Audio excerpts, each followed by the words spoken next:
Thank you again.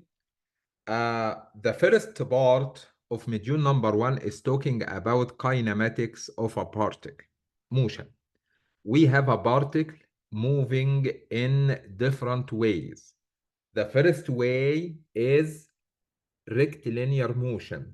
Your body is moving in a straight line. We can define this motion using three terms. The first one is the position, S. The second one is the velocity. The third one is the acceleration. Keep in your mind, we have mathematical relationships between these terms. Your velocity equal first derivative of the displacement with respect to time, or called S dot. Your acceleration is the first derivative of the velocity with respect to time, which is called S double dot, or can be V dot. So dot means first derivative with respect to time. And we have a relationship between all of them at the same time. Acceleration ds equal velocity dv. Sometimes we may use this expression if the given term is not a function of time. The most common example on this part of the module is this one. I am giving you the position of the particle as a function of time. I'm giving you this equation, 2t cubed minus 15t squared plus 10t. At any time t in second, I can tell you what will be the position of the particle, because the position is a function of time. If you would like to figure out the velocity of this particle, what you need to do to differentiate this position with respect to time. So the differentiation of this equation will be 6t squared minus 30t plus 10. This is the velocity. If you would like to figure out the acceleration of this particle, what you need to do is just to differentiate the velocity with respect to time. So it will be 12t minus 30. If you look to these three equations, which is very important to understand it, your position of the particle is a function of time. Your velocity of the particle is a function of time. Your acceleration of the particle is a function of time. So they are variable. They are not constant. What we are looking for, what is the value of the position, what is the value of the velocity, what is the value of the acceleration when the time became 6. So your position will equal 2 times 6 cubed minus 15 times 6 squared plus 10 times 6 equal negative 48 feet. Your velocity will equal 6 times 6 squared minus 30 times 6 plus 10 equal 46 feet per second. Your acceleration will equal 12 times 6 minus 30 equal 42 feet per second square. That makes sense? So this is the first part of this module, is talking about the rectilinear motion. You have a particle, your car, your bike, you are walking or moving in a linear motion. That means we have a relationship between the position, the velocity, the acceleration, and all of them will be function of time. The position will be given, so I can differentiate this position with respect to time to find out the velocity. One more differentiation to find out the acceleration. Anybody has any question? If you have any question, just go ahead and talk to me. Keep in your mind, sometimes, and you will find this in the recorded videos and in the lecture notes, sometimes I'm not giving you S. So in this example, S was given. So I differentiate S with respect to time to find out velocity. I differentiate velocity with respect to time to find out acceleration. There are some other examples. The acceleration is given. How can I figure out the velocity? How can I figure out the position? Vice versa. We are differentiate these equations. In this one, we are going to integrate acceleration with respect to time. Once you get the equation for velocity, I'm gonna integrate this velocity with respect to time to find out the position. Does that make sense? This is the first part of this module. Second part is talking about constant acceleration. If you look to the first example and the first part of the module, your acceleration will be function of time. So when the time equals 0, when the time equal 1 second, when the time equal 2 seconds, when the time equal 3 seconds, you will have different values for the acceleration. But sometimes we have a special case. Your acceleration value equal constant, equal 5, equal 10, all the time during the motion, your acceleration equal constant value. In this case, no need to figure out any differentiation or integration. What you need to do, the acceleration will be given. This equation will give you the velocity, and this equation will give you the position. That's it. Let's do an example on this part. So we have a particle with initial velocity equal 12 and initial position S naught equals 0. We need to determine the position S. What is the value of S? When the time became 10 seconds, if the acceleration equal 2 feet per second square. This point is very critical. You need to pay attention. Your acceleration is given by 2 feet per second square. And this value is constant. After 1 second, after 2 seconds, after 100 seconds, after 1 million seconds, the acceleration will remain 2 feet per second square. That means we are in the case or in the special case of constant acceleration.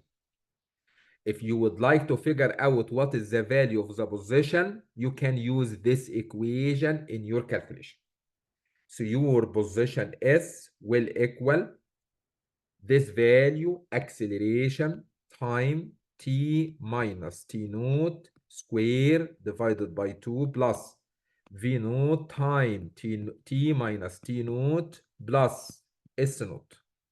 What you need to do, just write this equation. As I told you, the exam is open note. So just copy this equation and just put your numbers. You have everything you need.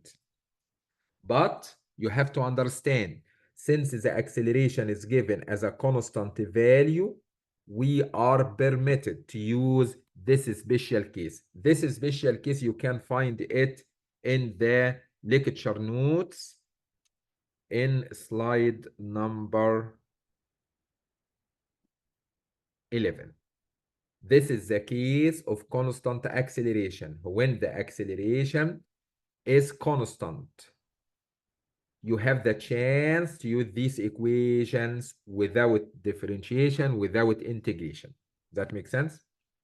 So go ahead and put your numbers. Your acceleration is given 2. The final time is 10 seconds. The initial time we started from the beginning, 0. Your initial velocity is given 12. Your final time is given 10 seconds. The initial time 0 at the beginning. Initial position is given 0. We can figure out the position of the particle after this 10 seconds. It will be 220 feet. Does that make sense? Anybody has any question?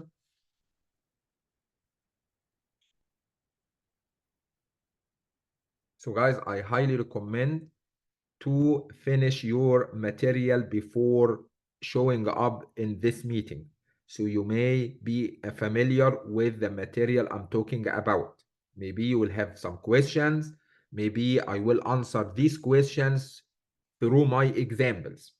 So it's very important to finish the recorded videos before this meeting.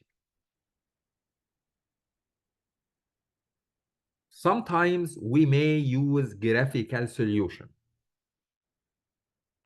Graphical solution means we have ST graph, VT graph, AT graph. So I will not give you equation. No, no, I will not. But I will say, hey, this is the relationship between the time and the position. Maybe I will give you this relationship. So this equation is not given. The equation is not given. I can figure it out. But I will give you the relationship between the time and the term, position, velocity, acceleration as graphical information. So we can figure out the other, if ST graph is given, I can figure out the velocity T graph by differentiation. This graph with respect to time. It's the same idea, but this one is analytical solution, this one is graphical solution. If the VT graph is given, I can differentiate this graph to find out the acceleration graph. And the vice versa. If the acceleration graph is given, I can integrate it to find out the velocity. Once you get the velocity, you can integrate it to find out the position. I do have an example here. This car is moving with a velocity as a function of time, but the equation for this velocity is not given, but I'm giving you this graph. This graph is a relationship between the time and the velocity of this car. For example, let me explain what is the meaning of this graph. When the time started from 0, 10, 20, 30 until 40 seconds, the car is moving with constant velocity 10 meters per second. After 40 seconds, the velocity of the car started to decelerate, to decrease gradually until you reach to the rest at 80 seconds. Does that make sense? What we need to do, I'm not asking you for velocity or acceleration or position, but I'm asking you, since the VT graph is given, please construct the AT graph. I will, or I need to construct a new graph here, which is a relationship between time and acceleration. Does that make sense? How can I construct these graphs? It's very easy and very simple. Your time interval is divided in this graph, which is the given one, between 0 to 40. So when the time is greater than or equal 0 and smaller than or equal 40. This is the first interval. The second interval, your time is greater than or equal 40 and smaller than or equal 80. So I am going to draw this graph with the same interval from 0 to 40, then from 40 to 80. What should I do? Very easy. When the time between 0 and 40, can you tell me what is the equation of this velocity? Your velocity equal 10 meter per second. It's a constant value. No way to be 11, no way to be 9. It's a 10, constant. That means your acceleration, which is derivative of the velocity with respect to time, any differentiation for a constant number will be 0. That means your acceleration equals 0 for the interval from 0 to 40. From 0 to 40, your acceleration here will be 0. I don't have any graph. Okay? When the time started from 40 to 80, can you tell me what is the equation of this line? What I can say, it's a linear relationship, and this linear relationship can be written like this: V equal A T plus B. It's a function of time, but I don't know how much A and how much B. You can find out these two constants. When the time became 40, the velocity is 10. So when the time 40, the velocity is 10. So 10 equal A times 40 plus B. When the time 80, your velocity is 0. So I have another equation, 0 equal A times 80 plus B. If you solve these two equations together, you can find out the value of A equal negative 0.25, B equal 20, I think. Yes. That means your equation velocity equal negative 0.25 t plus 20. So I developed an equation for this line, velocity as a function of time. That means your acceleration will equal derivative of the velocity with respect to time. Your acceleration will be negative 0.25. So from 40 to 80, your acceleration will be negative 0.25 constant number. So from 40 to 80, your value here will be negative 0.25. So if you look to this graph, I draw a acceleration t graph.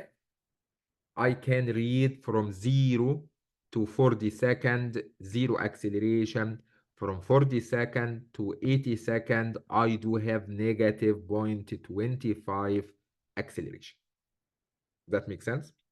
So if any graph is given, please divide it to intervals based on the graph. In this one, for example, I divided it to two intervals, from 0 to 40, then from 40 to 80. Then I figured out what is the relationship on this interval and what is the relationship of this interval. Then I can differentiate, or maybe I can integrate to find out the required parameter. Then I can draw the required graph. This part is already covered in the original notes, starting from slides number 15. Graphs of motion, ST, VT, and AT graphs, and how can you find one from another one. And you will find many examples are solved in this one. Does that make sense? Anybody has any question?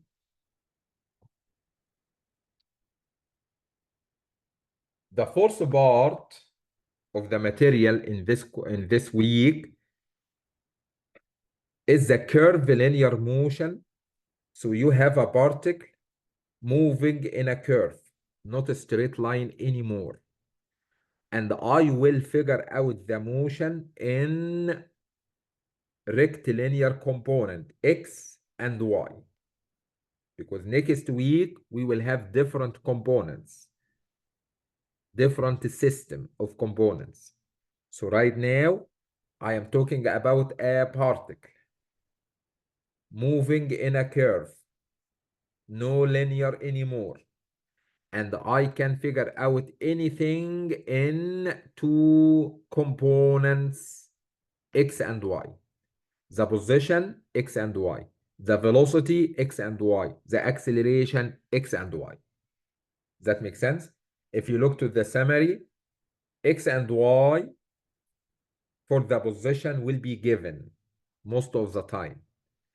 And if you would like to figure out the velocity, we will have x component of the velocity equal x dot. Y component of the velocity equal y dot.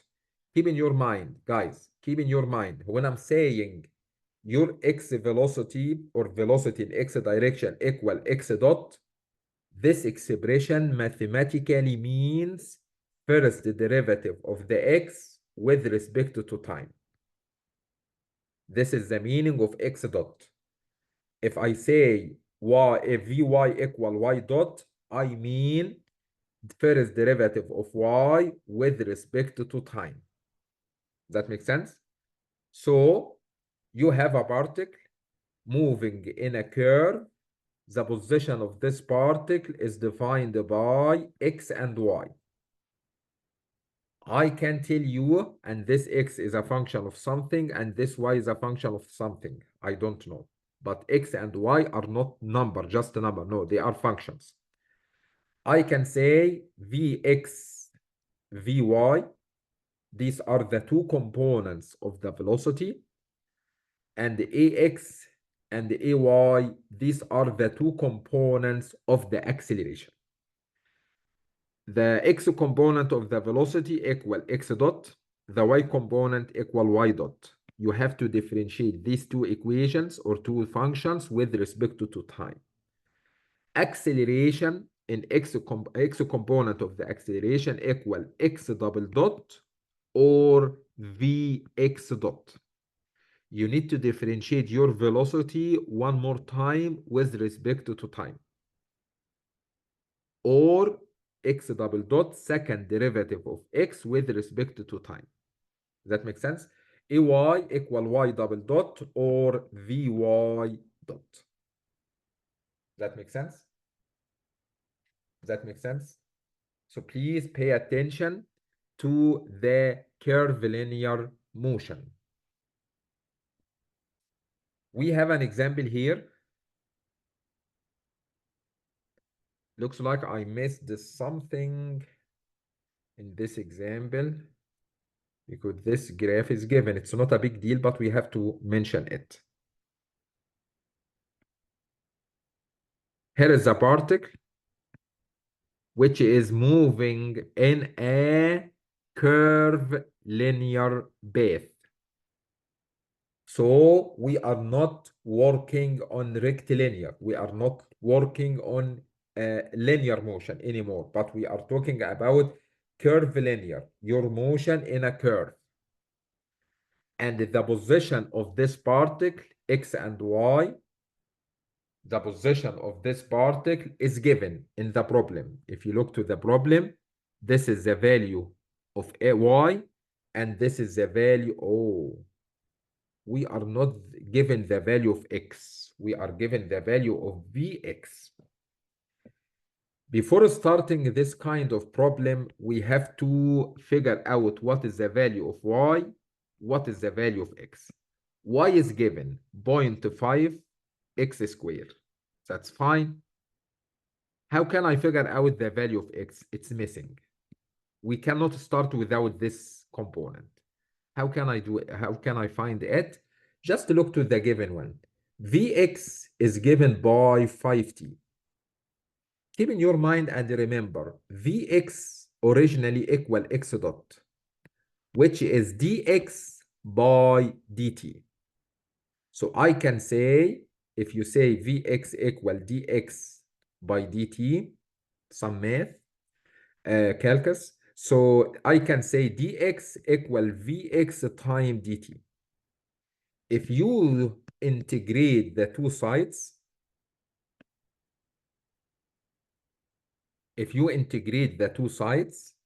I will integrate this one from 0 to x. I will integrate this one from 0 to t. So this one will give you x, and on the other side, I can remove Vx and put 5t. So the integration of 5t will be 5t squared divided by 2. This is the equation of x. That makes sense? As I mentioned, I cannot start this kind of problem. You have a particle moving in a curve linear motion without figuring out the equation for y and the equation for x. That makes sense? Now I am ready. Now I am ready. So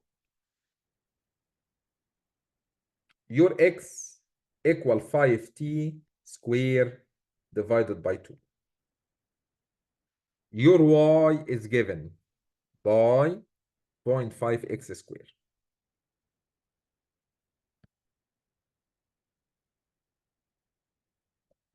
That makes sense? So how to solve this kind of problem? It's very easy, but pay attention. Vx equal x dot, which is the first derivative of x with respect to time, will give you 5t. It's already given, but it's already given. Vx equal 5t, but we can find it from the differentiation. This is x dot. Ax equal x double dot, which is the derivative of the velocity in x with respect to time, will equal 5. So right now, I figured out the 3 component or the 3 parameters of the position in x, velocity in x, acceleration in x. Does that make sense? We have the position of y. Okay, can you tell me what is the velocity of y component? Equal y dot, which is the derivative of y with respect to time. Wow, stop. We have a mathematical issue here. I'm not sure if you remember that from calculus or not, but we have issue. Hey, what is the issue? You did it this one correctly.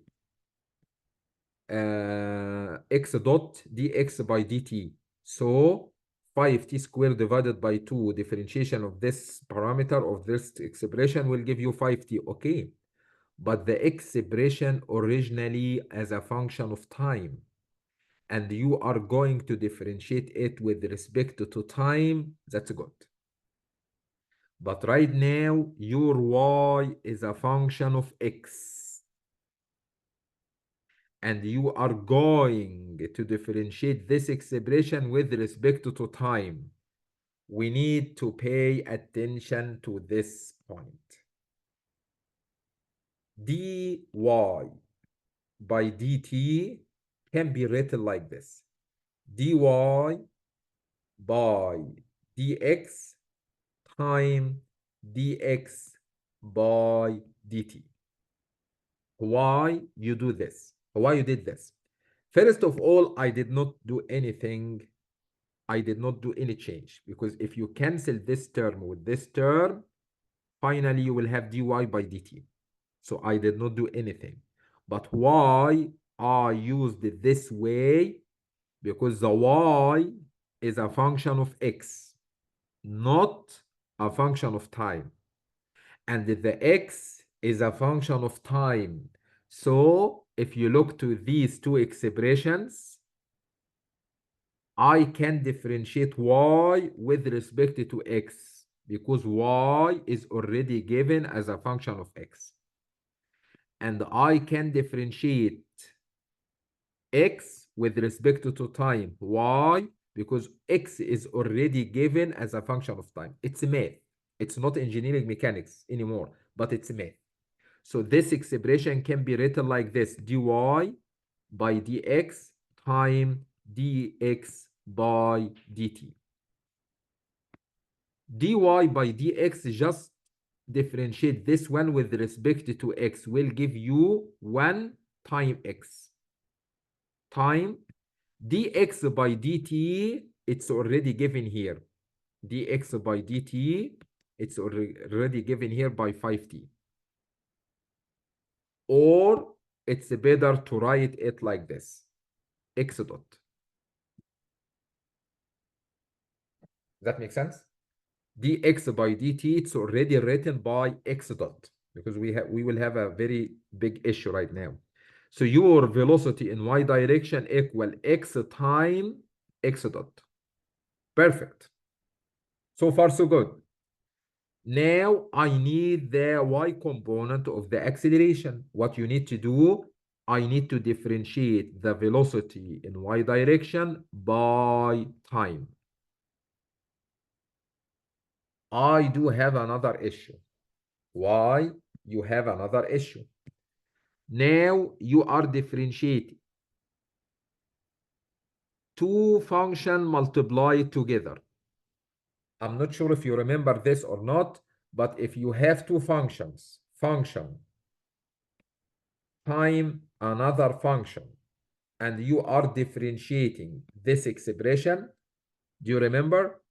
The first one as it is, time differentiation of the second one, plus the differentiation of the first one, time the second one as it is. Do you remember that? If you are differentiating two functions multiplied together, the first one as it is, time differentiation of the second one, plus differentiation of the first one, time the second one as it is. So now you have two functions multiplied together. So differentiation of both of them will give you, differentiation of the first one will give you x dot time the second one as it is. Or, to avoid any confusion, to do what I said, the first one as it is, time differentiation of the second one, which is x double dot, plus differentiation of the first one, time the second one as it is. That makes sense? So differentiation of this expression with respect to time give you x time x double dot plus x dot time x dot. How did you get this expression? It's math.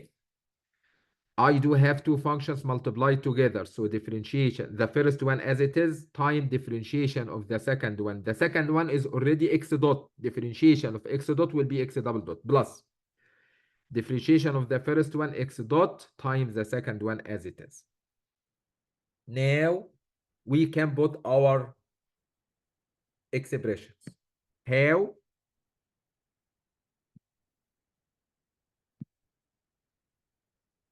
Your x is already given here by 5t squared divided by 2. And your x dot is already 5t. So I can say Vy as a function of time will be 5t squared divided by 2 times 5t. Your acceleration in y equal x, which is 5t squared divided by 2, x double dot, which is 5, plus x dot times x dot, which is 5t squared. That makes sense? Now I am ready. Ready for what? Ready to find out everything when the time equal 1. The problem asked you to figure out the distance, the position, I mean, the acceleration, the velocity, whatever you want when the time equal 1. Okay. When the time equal 1, your x will be 2.5. When the time equal 1, your x component of the velocity will be 5. When the time equal 1, your acceleration in x component will still 5. When the time equal 1, your velocity in y direction will be 7.5. and your acceleration in the y component will be 37.5. And your y position will be, I think, one moment. Your x already 2.5. 2.5 square times 0.5 will be 3.125. So the summary, your particle in x, Vx, Ax will equal 2.555.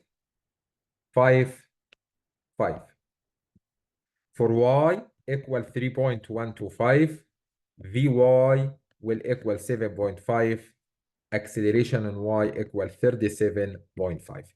So I figured out the three or the two components for each, the position, the velocity, and the acceleration. That makes sense? This part of the module, it's not hard, but you need to pay more attention for your math solution. Because in this one, we covered the two ideas. The first idea, I have a function y or y as a function of x, and I need to differentiate it with respect to time. Does not work. So I converted it to this expression. The second one, I do have two functions multiplied together. I need to differentiate these two functions. That makes sense? But anything else will be more easy. The last part of this module is talking about projectile. Projectile means we have here the equations for the projectile, and this is covered in this part of the module. Projectile means if you have a body started from this point with initial velocity v naught and initial angle theta, the projectile will go until reaching to the final destination. That makes sense? And these are the equations.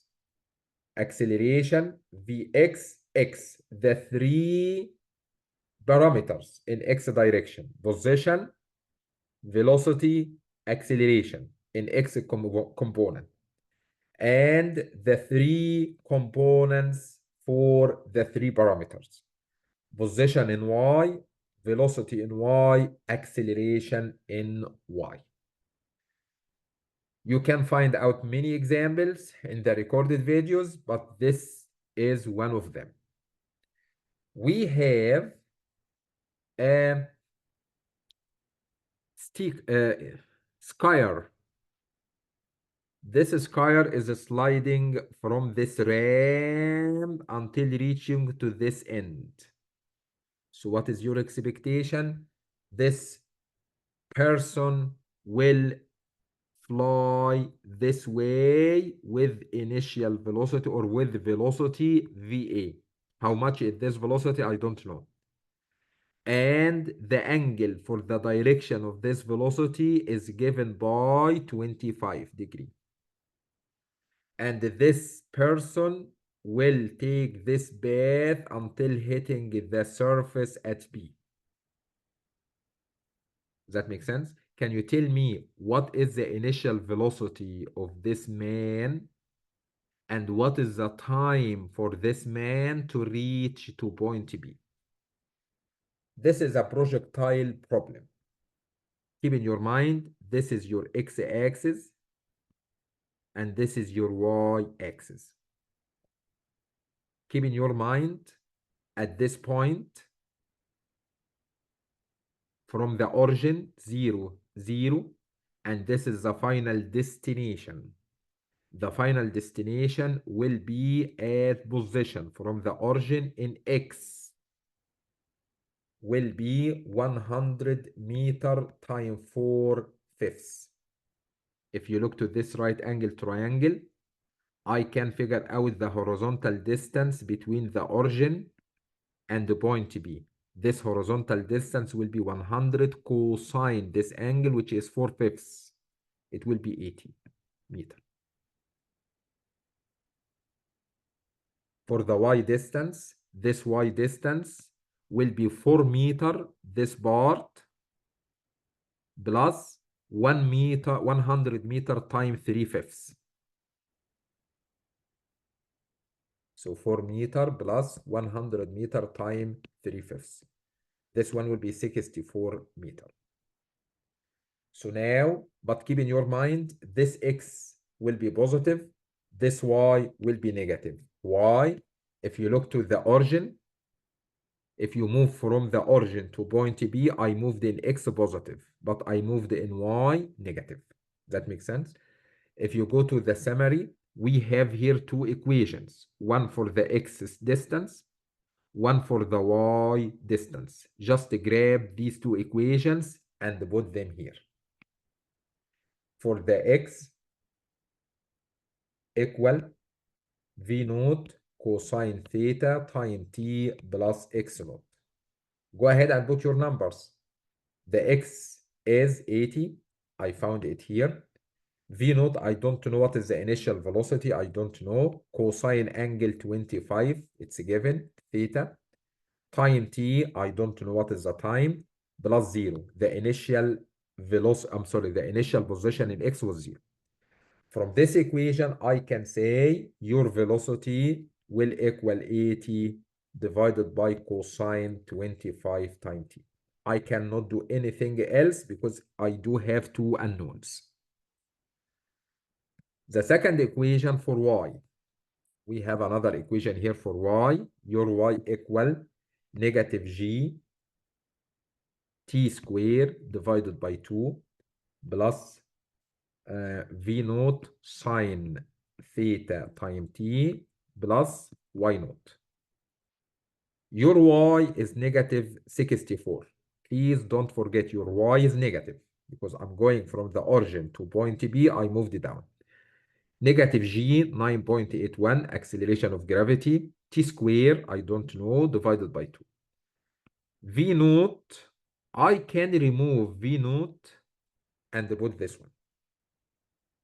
80 divided by cosine 25t times sine theta times t. I can cancel this t with this t. And your angle theta is 25. The only unknown in this equation will be your time t. Your time t will be 4.54 seconds. If you go back with the time 4.54, I can tell you what will be the velocity. It will be 19.4 meter per second. So this person, this skier, will reach to point B in 4.54 seconds. This skier will start here with a velocity equal 19.4 meter per second.